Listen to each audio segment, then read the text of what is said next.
Hi everyone. Okay, second therapy session where I'm going to start interpersonal therapy. I wasn't as panicky this time, probably because it wasn't my first time, so I'd already met the therapist before and I was a little less unsure about everything, although still quite unsure about what's going to happen next, so we will see. And I've written down some notes again because a fair amount went on, although the session absolutely flew by. I mean, I felt like I didn't get to say half the amount of things I wanted to say because there just wasn't enough time. So the therapist who just got me to do the PHQ 9 and the anxiety questionnaire and that, just to see how I'd been in the last 2 weeks, and I think my responses were pretty much the same as last time. You know, my mood's changed so much anyway, sometimes it's hard to know whether I've had things for more than half the days or every other day or just like one day in a week because they change so rapidly, I just forget. Right. He explained to me what interpersonal therapy entailed. I mean, I knew already that it was a therapy specifically for depression, and a lot of it is to do with how your depression, how the feelings you have, impacts on people around you, like relationships, family, friends, partners, you know. So he also explained that it's 16 sessions, so a lot better than CBT, and it's split up into different sections. So I think if I remember right, the first 4 sessions are more like an introductory thing, just a chat really. You know, you get fairly free rein to talk about how you're feeling, as long as it's more sort of to do with the depression, if you've got like more than one diagnosis and that. And it's just to get an idea of what your depression's like, because everyone's is different, and the kind of symptoms you have, I suppose how severe your depression is. I mean, this type of therapy is more for moderate to severe, but it's still good to get an idea of just how severe the depression is. So we went a little bit into relationships and that, but only just touched on it really. I mean, it was probably more me mentioning it than anything, because you know, if I'm asked a question, I do tend to digress a lot, because it's not just I have this problem, you know, I have these symptoms. I like to see where the connections are. So it's like I have these emotions and this is how they connect to each other. And this is why I think I'm having these feelings, or this is when I thought that it started, or I have this symptom because this symptom has had an impact. So yeah, I'm terrible for completely digressing. So you're gonna have to get used to that, I think. Unless these sessions mean that I'm a little bit better at rambling less and just getting to the point a bit more. Right, so this session, when we started, he explained to me that he's doing some research at the moment and he's sort of being assessed, and if I was okay with it, he'd audio record the session. But he would only refer to me by my name Amy. He wouldn't say my second name. You know, it's completely anonymised, or mostly anonymised, and it would only be listened to by like mental health nurses, psychologists, that kind of thing, like psychotherapists, that kind of thing. So, and I mentioned to him that I was fine about it. You know, I have my blog and I have this vlog, so of course what I'm talking about, and you're seeing my face, I'm quite open about it. I mean, I think I've got to a point where I just want to be open, be candid about it. If people don't like it, that's their problem, not mine, basically. I shouldn't feel ashamed of how I feel. So at the start, when I knew that he was recording it, and I guess I was quite aware of it, so when he was introducing the session, he had to really go by the script sort of thing. I guess I was a little bit quiet, a little bit shy, because I was aware I was being recorded, so it's like, oh God, what am I going to say? How am I going to come across? Because it's not just him that's going to hear me. But I think eventually, like when we got talking about things, I pretty much forgot that I was being recorded, so I could be more myself. I find I've got a good feeling about this therapist, who is a mental health nurse, but also trained as a therapist, because it's just the way he is. He's quite a calm person, but he just talks to me on a level, he doesn't talk down to me, he's not patronising, nothing like that. It's just, what's going on, this is what I feel, this is my sort of analysis of what you've been saying. So yeah, at some points it's like, oh gosh, being analysed sort of thing, but no, generally it's okay. I've got a good feeling and I feel like I can open up to him. I'm still quite guarded, but I feel like in time I'll be able to open up properly and he'll get to hear everything about my mind, all the different thoughts and stuff. So I told him I'd be bombarding him with it, since he said that I could be open and I didn't have to hold back, because that's what I tend to do. So yep, so we did the questionnaires for the depression, anxiety. The next thing, I think this is part of interpersonal therapy. He gave me this sheet of paper and it was called a symptoms review, and there was like different, sort of like a table I suppose, and in different boxes it said certain symptoms. So it could be like feeling guilty, feeling worthless, nobody likes me, feeling wanting to die, lack of appetite, lack of sex drive, stuff like that. So I had to tick which ones applied to me that had applied over the past week, so quite recent. And I was going through and I was trying to think what I was like over the past week. And I ticked nearly all of them. There was some where I was like, well, I do get that feeling sometimes, but I haven't been like that over the past week. I mean, I don't think I've cried that much over the last week. I think I've had quite a few days where I've just felt quite numb. So, I mean, in a way I like that. I know I dissociate a bit when I'm like that, but I suppose it's a way of protecting myself, because I find it very difficult to deal with the emotions I have. I tend to get them quite strongly and quite suddenly, so it's like I've been winded.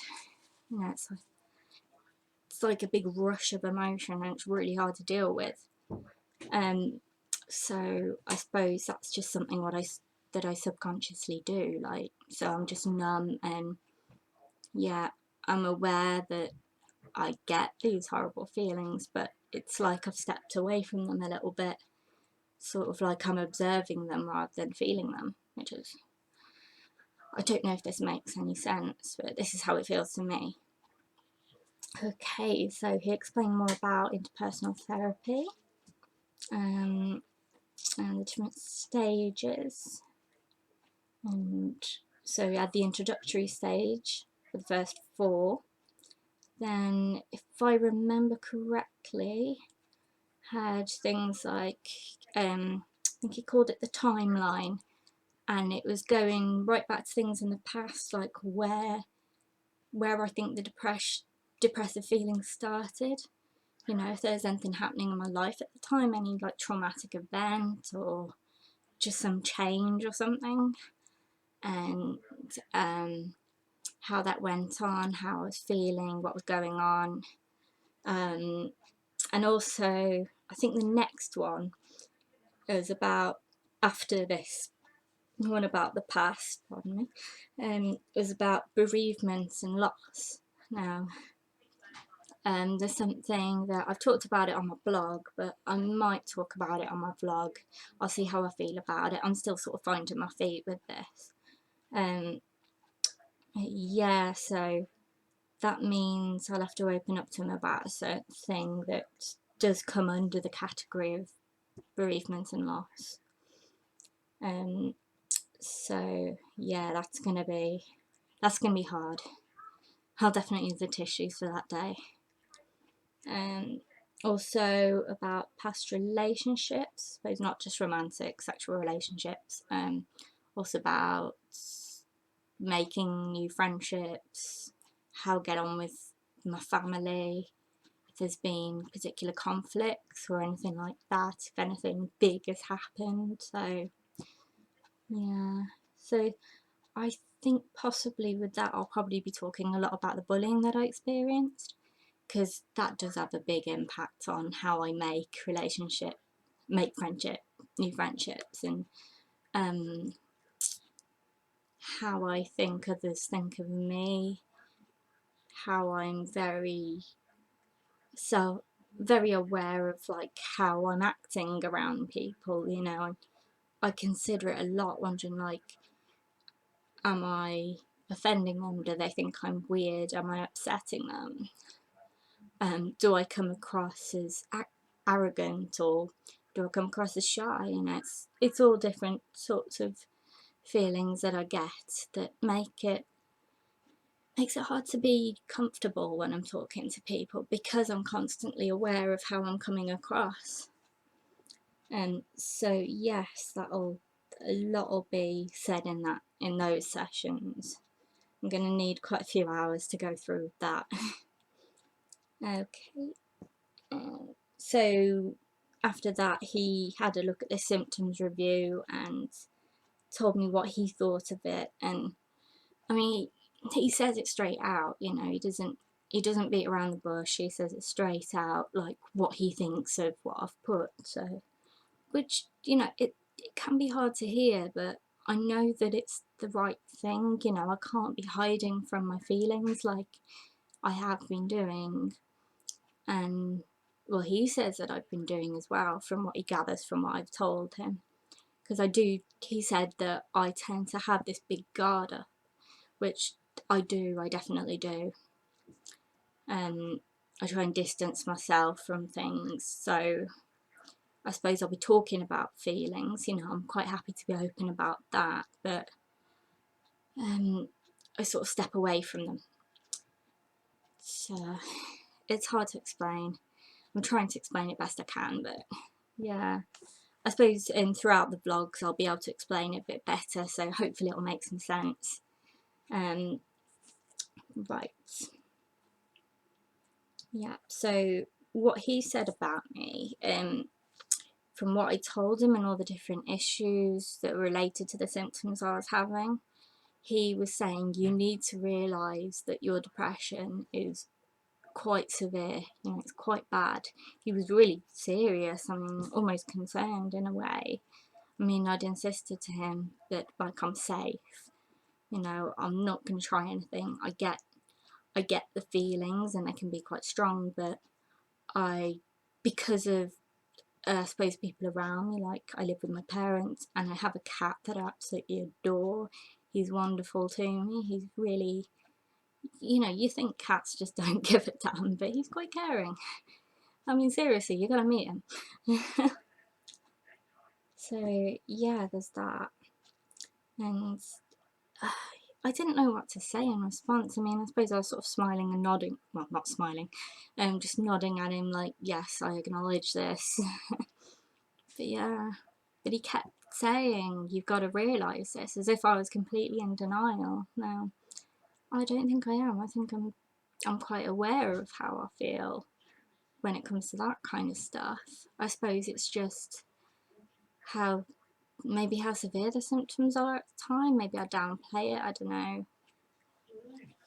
There's probably things I don't realise anyway, but you know, he's here to help with it, so I have to realise I can't do it all on my own. I've tried that a few times, didn't work, made me worse, so yeah, help is needed.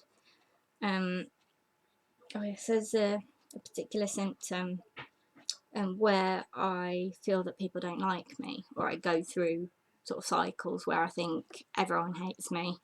There's not been anything really solid to make me think that, but it could be just little things. Now, I'm just talking generally, so I'm not going to talk about anyone in particular. I don't want to be like that. But say if someone speaks more bluntly to me one time, where normally they'd speak to me in quite a friendly, chatty sort of way.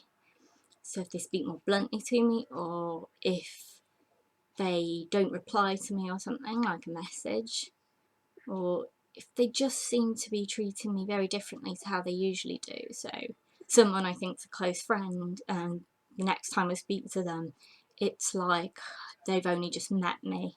So it's like this sort of cold politeness. I've had that with people in the past where it's like someone I've been friends with in school for years, so they should know lots about me.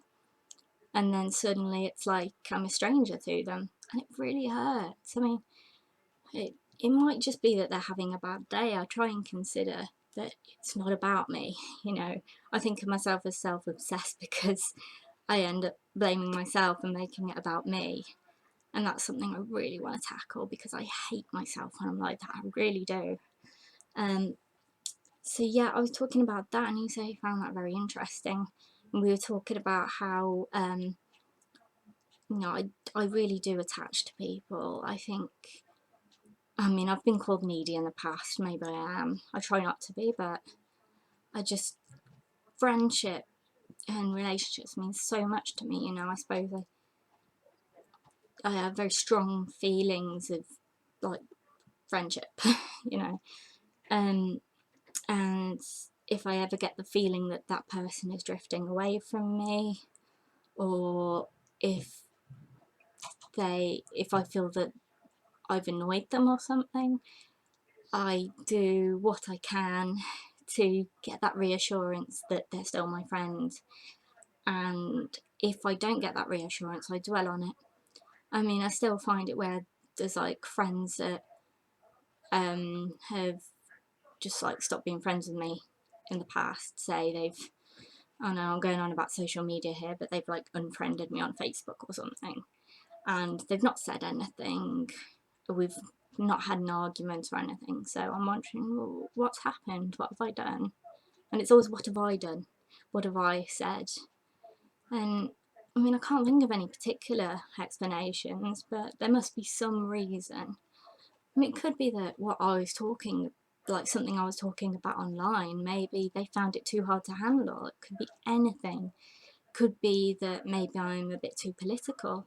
Not everybody likes that. So yeah, it could be anything. It could be something more general. But of course, with my horrible brain, I straight away go to, I've done something wrong. They hate me now. I'm a terrible person, and I'm going to dwell on this for years. But I'm too scared to ask them what's going on. I mean, the odd time I have got up the courage to ask. I've been terrified when I've asked it, but they've just not given me an answer. I remember one time I asked somebody why they unfriended me, and I said, like, what's going on? Was it something I said? Are you okay? And I just got this 2-word answer: it's nothing. And I didn't know what to say to that. I suppose I wanted to sort of scream at them. I wanted to say, what is it? It can't be nothing. It must be something.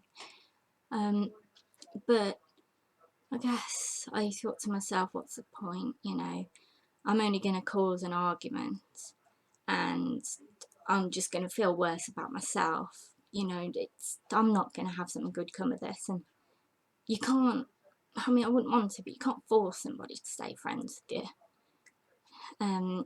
I know I've sort of, well, sort of tried. It sounds terrible, but I've been so scared of losing a friend. I suppose I've almost begged them to stay friends with me because I was so worried about losing them, but I know that's a bad thing. I shouldn't do that. So, yeah, so a lot of attachment issues and stuff when it comes to friendships and that. So again, that is something we're going to talk about, and that's something I haven't talked about in CBT, not really anyway, or if I have tried to talk about it, it's just been ignored. So, but it's got to be one of the main things that affect how I am in myself, how I am when I'm going, if I go out, which is rarely. Yeah, I mean, I want to be able to get out of the house more, and I want to feel less panicky about it, and I want to feel like I deserve friends, and that I'm not going to be terrible company if I go out and meet a friend. You know, if I'm going to be a bit quiet, it's okay. If they're a real friend, they're going to be understanding about it. And that I can be honest with them. I don't have to keep my guard up so much. Just, yeah.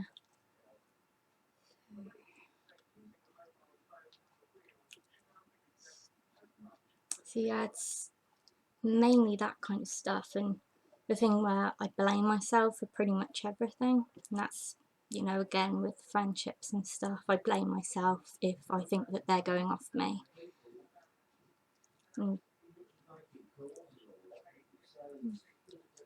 And I feel guilty and selfish about making it about me, and it's like I'm conflicted because I feel terrible about myself for feeling that way and wanting to sort of shake somebody and ask what's going on, what they think of me.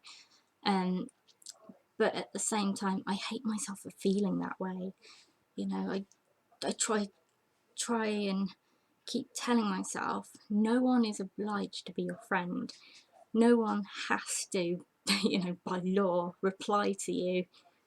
I mean, it's a bit rude if they don't, to be fair, but, and I mean, generally, like, people could be busy, could be not well enough to reply, stuff like that. But, you know, if somebody willingly doesn't reply, you know, just ignore you, you know, in society that's seen as quite rude.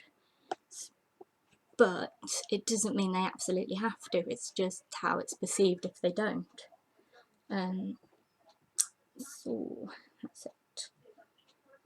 He asked me, going back to therapy, he asked me what symptoms, after the symptom review, were what affected me most, like what were the worst for me. And there were just so many that I ticked, it was hard to say which ones were the worst, and I sort of picked the ones that were most in my mind, I suppose, at the time. And yet, with the first, like, number one, if you're going to rank it, I suppose, was the feeling of worthlessness, and like feeling like I'm not achieving anything, even though I know I am achieving small things, and I've got to give myself a break because, you know, I'm not exactly going to be climbing mountains with fibromyalgia and hypermobility syndrome. You know, I get pain every day. I have pain all day, every day. It may not show because I don't want to be yelling out in pain all the time. I try not to. If I do, you know I'm in agony. But yeah, I mean, I have to rest with these conditions. I have to pace what I do and take the pressure off myself. And it makes it very hard to deal with it when you have mental health problems as well, because a lot of that is pressure.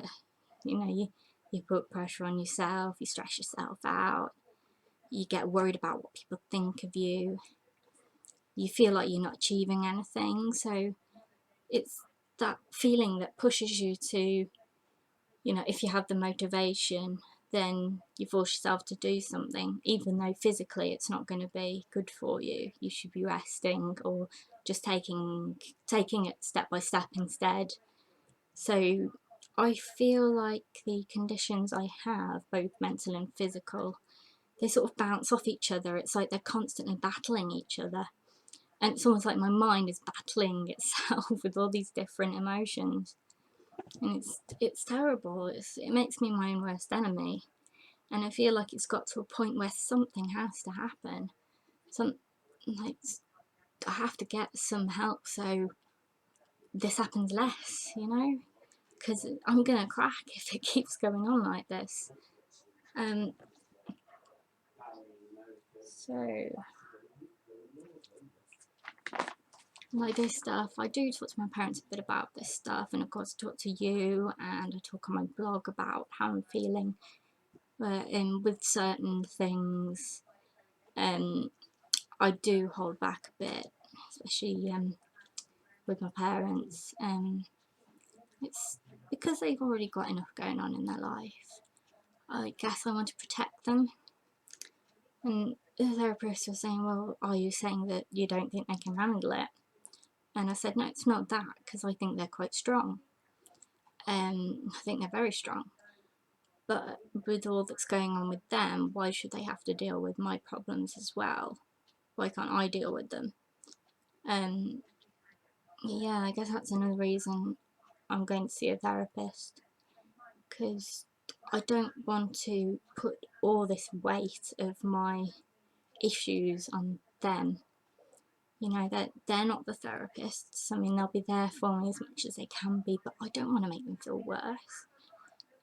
I suppose at first that's why I was trying to deal with it on my own before. I was kind of like, you know, I'll try and do what I can for myself. You know, it's coming from me. Surely I can control it of some kind, but it didn't work. You know, I tried, it didn't work.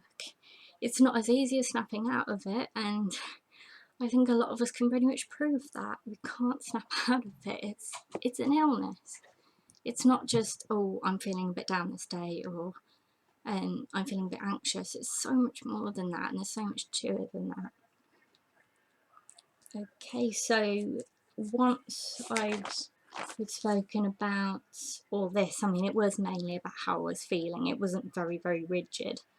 The session, the hour was up basically. So he explained to me what would be happening next. I mean, I think it would be a similar sort of thing, you know, mainly chatting, but I think we'll be delving into some past things from the past as well, so I know that's going to be hard, but it's one of the things I want to focus on, that I feel that I have to focus on to have any chance of improving. So yes, I'll probably have to wipe some tears away before I vlog next time. Cake the makeup on this time. So my next session is at 11:15, and that is next Monday. It's going to be weekly things. Now, I have a video to edit and upload, a cat one, so it'll probably be the one after that that's the next vlog for session 3, so stick around. Subscribe if you like what you see, if you like my vlogs, whether it's for the cats or for the mental health or for both. I hope, if this is the right word, I hope you're enjoying the videos. So yeah, please don't forget to subscribe. Okay, I will see you very soon.